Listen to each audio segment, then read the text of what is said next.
Whether you have a diagnosis or not, I don't care. Jump inside this podcast and I'm going to teach you how to read your own blood work so you can find the answers to your health concerns. Yes, those normal labs that your doctor keeps saying, oh, they look great, we'll see you again in 6 months. They really have answers in them if you know how to read it correctly. So come join me along this journey, leave a review, and share with your friends. Let's dive in.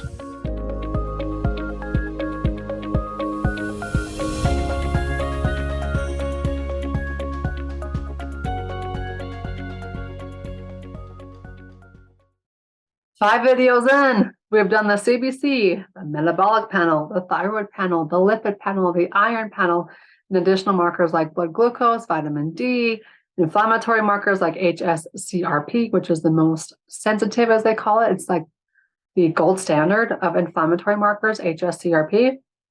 Now on to hormones. Again, you've got that template as a blank template. You've got the template that we've been filling out, so you have a cheat guide. The hormones are not on it. And the reason why is because we're different. Hello. Hormones for men are different than hormones for women. And hormones for women fluctuate given the time of the month. So there's really no way to just say, here's the functional range of estrogen and progesterone and testosterone for either gender. But what I'm going to tell you is use the blood work, the ranges that are found inside your blood work. If one's higher, one's low, use those and plug them into the equation. Now, here's the debate. These things called bioidentical hormones, you might be on them. You might be getting your testosterone pellet every 3 months, or you're on a progesterone cream or an estrogen pill or birth control. Here's the thing. I often get asked, what's my opinion on birth control? Well, I use it because I don't want to get pregnant. I need to be able to control that ability. There are good, better, and best birth controls. I prefer birth controls that are releasing the hormones closest to the source. I hate the pill. One reason is because you have to have such a high amount inside the pill in order to get to your reproductive organs by the time it goes through your GI tract and gets down there. 2, I ain't going to take a supplement, so there's no way I'm going to leave my baby making abilities to a pill, in which I probably won't forget to take often. Number 2, there's these things in the arms. I don't know what they're called, but Mirena, or maybe not Mirena IUD is something different, but the thing in your arm. I don't know much about it, but I know that it's in your arm. And to get to your arm, from your arm to your reproductive organs, it's got to go through a lot. I prefer the IUD, which is right there in your reproductive organs, your uterus to be specific, or the whatever they call the NuvaRing now, where you apply it and you take it out. I like that route because you're actually applying it and then removing it and having a period. It's smart. Okay. Now, when it comes to hormones, if you have had heavy, painful periods, and they're leaning towards a diagnosis of endometriosis, or you've never even considered it, but you have heavy, painful periods, I want to talk about the most 2 common scenarios before we jump into the breakdown of the hormones, because these are really, really helpful to understand. It makes my heart break when I hear of someone who got a hysterectomy because they couldn't handle the heavy periods anymore and lost their dream of having their own kids.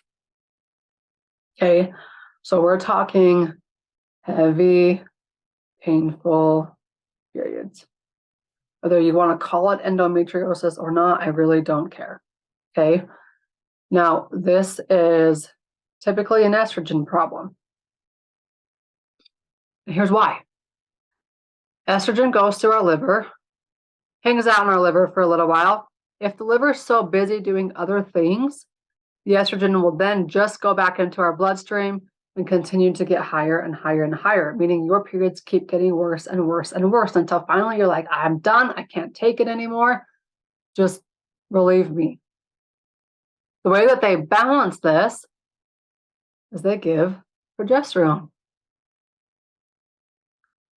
Let's just jack up more hormones because that's the only thing we know how to do. If you've had these heavy, painful periods and you got put on a birth control that contained estrogen and progesterone, chances are life was miserable for you because your estrogen just kept getting higher and higher and higher. What do we do about it? You heard me. If the liver is so busy doing other things that it doesn't break this down, it's just going to get worse. So focus on the detox organs. Go back and look in the AST and the ALT and your kidney markers and see if they're struggling. The numbers might not be perfect, so you should probably do I want to call it the detox done right method to relieve your heavy, painful periods. Okay, that's one of them. The other most common one is this thing we call PCOS. Polycystic ovarian syndrome. It looks like this. Irregular periods, can't lose weight, and even some facial hair. And it oftentimes causes infertility. Now, with PCOS, it's typically a problem of elevated testosterone and unbalanced blood sugar. Unbalanced blood sugar is fixed by their medication metformin. Metformin has a lot of side effects, but they don't ever know what to do with this because how do you lower something that's high without feeding more hormones like estrogen, and progesterone to balance it all out? Well, there's a supplement I love called Femicrin, also from Systemic Formula. So I would combine Femicrin and Sinulin as a baseline to balance out PCOS. Because they get that part tackled, but they don't get the high testosterone. Testosterone, as you'll see in a minute, needs to get converted into estrogen. And sometimes we just need to give the body more ingredients to make the conversion. It's that simple. Okay, that's PCOS. Endometriosis, PCOS, those are the most common hormonal imbalances, especially in menstruating women. Now you know.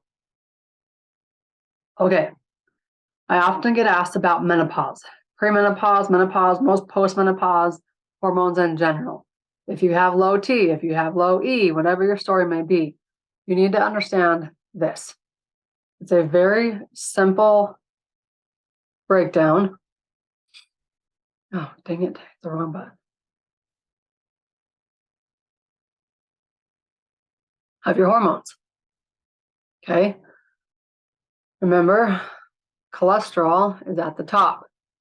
It gets broken down. It has an option of going into progesterone or what we call DHEA. Progesterone can then get broken down into cortisol, our stress hormone. DHEA becomes testosterone, which then becomes estrogen. Okay, we need to have healthy fats in our diet. We need to have cholesterol in order to make all these hormones. If we're low on that, feed your body with what it needs. Amazingly, you'll feel better. Your testosterone will go up, your estrogen will go up, your progesterone will, whatever is depleted. Okay. Now, there's 3 things that you need to balance before worrying about any hormone specifically. 1, I'm going to call it out, healthy fats. Okay, make sure you get those. 2, you must have stabilized your blood sugar. And number 3, we're going to focus right there, adrenal support. You fix those 3 things, your hormones will automatically feel better, be better. Well, Why? Because of the underlying problems of hormone chaos. Your body's too stressed. It's going to make so much cortisol that progesterone is going to go down because progesterone's turning into cortisol, or testosterone goes down because everything needs to go this direction, or estrogen goes down because everything needs to go into that. Eat more healthy fats, stabilize your blood sugar, and support your adrenals, minimize some stress. The effects of stress, I should say. Okay. Now, when you're asking for your physician to make or to order your hormones, don't just get testosterone. Don't care if you have no libido and that's all they want to test. Figure out why. Why do you have no testosterone? And you need to have multiple puzzle pieces. In fact, we're going to get into the next video on how you actually create a healing plan based off of your blood work, and your hormones come like in fourth place. Your body needs to do more than just fix your endocrine system. And by giving your body testosterone is not fixing your endocrine system. I've had so many people come with, they've been working with some hormone cottage or some bioidentical clinic, and they don't want to be on bioidentical hormones for the rest of their life. So there's a way to get off of them. Now, they might be needed in temporary, in the short term, because it takes time to heal your body. It takes time to heal your endocrine system. It might be needed short term, but I don't recommend long term. Okay. Okay. 3 things to fix your hormones. Do those first. Eat more healthy fats. Stabilize your blood sugar. Support your adrenals. Because that cortisol is probably stealing from all your other hormones. And if you don't have enough cholesterol, you don't have enough product to make everything downstream. All right. That was a lot. Congratulations. You now are the best person to read your own blood work. What do you do about it? Let's get into that next. Ready to have all of your blood work compiled in one location where you can easily read it all together? Well, go grab my book, Why Are My Labs Normal, on Amazon. Grab it, learn how to read your own labs, and take the power back in your hands, because your normal blood work is loaded with answers. You just got to have the right person reading it, and the right person can be you. Go grab it on Amazon, Why Are My Labs Normal by Dr. Kylie Burton. Leave a review, and we'll see you on the next episode.